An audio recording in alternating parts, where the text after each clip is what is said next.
Why no one cares about your church. And in the next few minutes, I'm going to uncover just why no one cares about your church. I think we've all found that churches have, we feel this, right? We go out into the community, we feel like we've done a good work putting out yard signs, spreading the word, printing thousands of invite cards for our congregation of 100, right? Like, the people should know about our church. Maybe we think at least one person out of 10 should know about our church, but yet we go out and it seems like we're the best kept secret because we're a good church, we're doing good work, we're serving our community, we're feeding hundreds of people, and yet when we go out and invite someone to church, the first thing we hear is, who? Like, what church? Which one is that? Or worse, it's like, oh yeah, I've heard about that church on Claremont. And they're like, no, we're on Bel Air. And like, they're totally confusing you with another church. Why is this a problem? Thank you. Why is this a problem? Well, number one, you sound generic, okay? We live in a culture in America. Now remember, if you don't know us, who we are, and I didn't really do a good job of introducing myself, I just wanted to jump right into it. We serve U.S. churches primarily. We will consult and possibly do some work for churches overseas, but our strength is America and the American culture. We are stuck right in the middle of, kind of being that faith-based Judeo-Christian culture to a postmodern, post-Christian culture, okay? So we're in that unique thing. So our services are built for this kind of church, local church coming into this culture, okay? The problem in the American culture right now is that we are inundated, we are bombarded. When I say we, I mean just the typical American, with messages that the church is failing, it's full of hypocrites, screw-ups, and it's being led by pastors who want to take advantage, who are abusive, malicious, and just in it for nothing but selfish reasons other than to feel better because they think they're better than you. Okay, just open up TikTok, Facebook, Instagram. Turn on the news. You're going to see stories of pastors who abuse their flock, stories of church staff who are now calling under question from allegations. Whether they're true or not doesn't matter. You and I both know that just because someone makes an allegation, people may believe it even if you're proven innocent, right? The harm is done in the court of public opinion, whether or not it comes out it's true or not. So this is a big problem. And so if your church just comes off very generic, and you sound like every other church, they're gonna think you are like every other church out there. We hear this a lot in our church clients' testimonies. When people come in and say, you know what, I saw your church and I realized you're not like any of the other ones I grew up around. You're not like any of the ones that I've seen or tried out, right? Once we actually do work with these churches and help them solidify that message, it really helps them stand out and stand away. So, if you feel like no one's paying attention with you, the chances are you're just sound generic. Okay, not only that, you may sound overwhelming. Imagine walking into a brand new church, right? We all want a good greeter ministry, first impressions ministry, assimilation ministry, whatever you call the people that welcome you to the church in person, right? A good greeter says, hey, I'm so glad you're here. How can I help you?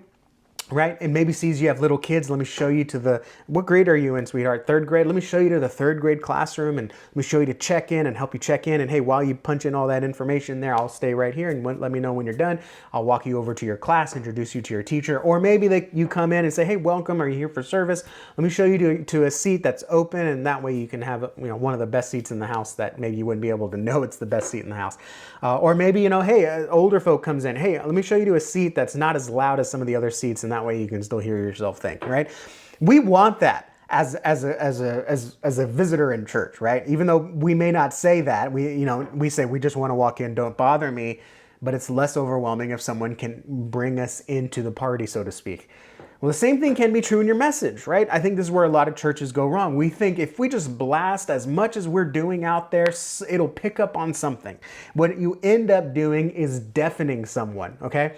Meaning, imagine you walk into a church and the greeter says, welcome. Do you want to sign your kid up for VBS? We've got a brand new sermon series starting this Sunday. I'm so glad you joined us. And by the way, on Wednesday nights, we have prayer meeting. We'd love to come pray with you, be prayed for. If you have a prayer request, leave it up at the front. And are you here for Sunday school? Great. We've got 12 Sunday school classes. So let me tell you about every one of them. This is often how our church messaging comes across on social media, on our website, even on Google sometimes, okay? So it can be overwhelming. And because of that, no one's going to pay attention attention to you. The last thing I'm going to point out here as a problem that we are doing as churches is that we leave the decision making up to the guest to decide what to do. That's kind of what we talked about earlier, the overwhelmingness of our messaging. Here's everything we can do. Now make a choice.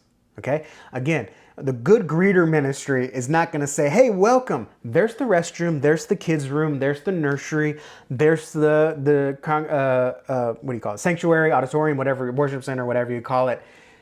Go and glad you're here, right? No, a good greeter is going to show you around. And so oftentimes as churches, when we put messages out there, right?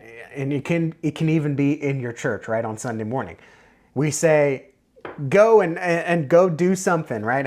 Here's everything we're doing, and I hope you take an action. I hope you take a next step. You don't want to miss it, right?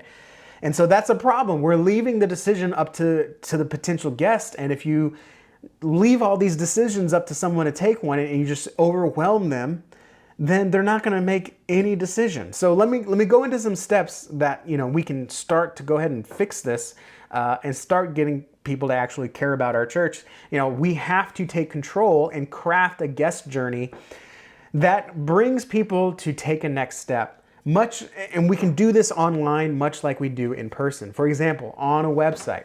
Okay, when someone comes to a church website, first of all, if they just see a bunch of events, automatically I'm going to feel like an outsider. And so instead of saying, here's everything we do, and it's everything every other church does, and let's just get them all out, right? We're going to do everything every other church does: Sunday morning service, Wednesday night prayer service, and maybe VBS this summer, okay? You're just like every other church out there. I don't care about them. Why should I care about you? Number two, on your website, when I come in, you're telling me all the programs that you're doing, and you're just hoping I click and learn more about one program and decide to come, right? So you're overwhelming me, and you're leaving the decision in my court, okay? Compare that to the websites that we like to build out that actually get more people coming to church. Where you land on the website, there's one thing for you to do, okay? Welcome to, again, Full Deliverance Baptist, right? The burden is hard. Jesus is, I don't think this is their website, but life is hard. Jesus is easy. Come and join us for Sunday morning service, okay? I see that. I'm like, yeah, life is hard. What do you mean Jesus is easy? Let me find out what this church is all about. Show me Sunday morning service, okay? Now I'm on the Sunday page.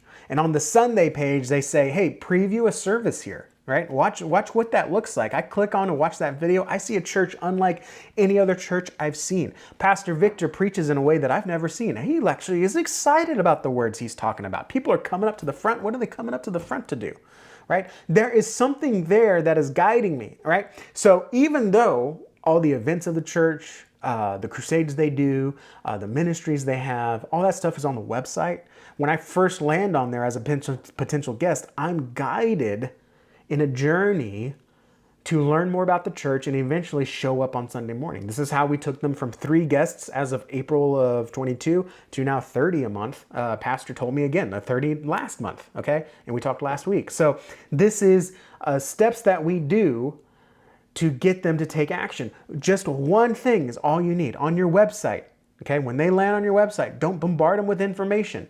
Give them one thing to do. All right, on social media, don't be posting all your events all the time, right? Focus on one event for the day or for the week, okay? And all other communications, focus on what you want them to do as if they were someone that you wanted to guide them, take baby steps, guide them into the next steps, okay? All of these things, we're gonna talk about how to implement it specifically a little bit later in the show, or if you're watching this as a YouTube clip and a separate clip that's upcoming. But listen, your website, social media, all your other communication attempts are going to be ignored if you don't have a compelling message, and that message has to be crafted in a certain way. So I'm going to go into that next way here in just a second, or in the next video if you're watching the YouTube clip.